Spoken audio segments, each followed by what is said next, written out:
सर्वप्रथम सर्वांना नमस्कार. माझे नाव राधिका अमोल शेवकरी. मी इयत्ता 7वीत शिकते. माझ्या शाळेचे नाव विश्वशांतिनिकेतन विद्यालय चाकण पुणे. आज मी तुम्हाला प्रजासत्ताक दिन ह्या विषयावर काही ओळी सांगणार आहे. त्या तुम्ही शांत चित्तेने ऐकाव्या अशी माझी नम्र विनंती. लहरत आहे तिरंगा अभिमानाने उंच आज ह्या आकाशी, उजळून ठेवू सारे रंग त्याचे घेऊन प्राण आज हा मुखानी. आजचा हा मंगल दिवस आपल्या सर्वांसाठी खूप खास आहे, कारण आज प्रजासत्ताक दिन आहे. 26 जानेवारी 1950 रोजी आपल्या भारताने संविधान अंमलात आणले आणि आपला भारत देश खरोखर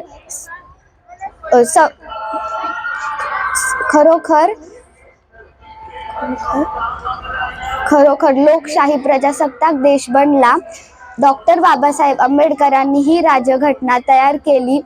खरंच आजचा दिवस सोन्याचा दिवस म्हणावाच लागेल. म्हणून म्हणते, चला करूया संविधानाचा आदर आज, ज्याने दिले आपणास जगण्यास शिकण्यास अधिकार. धन्यवाद. जय हिंद, जय भारत.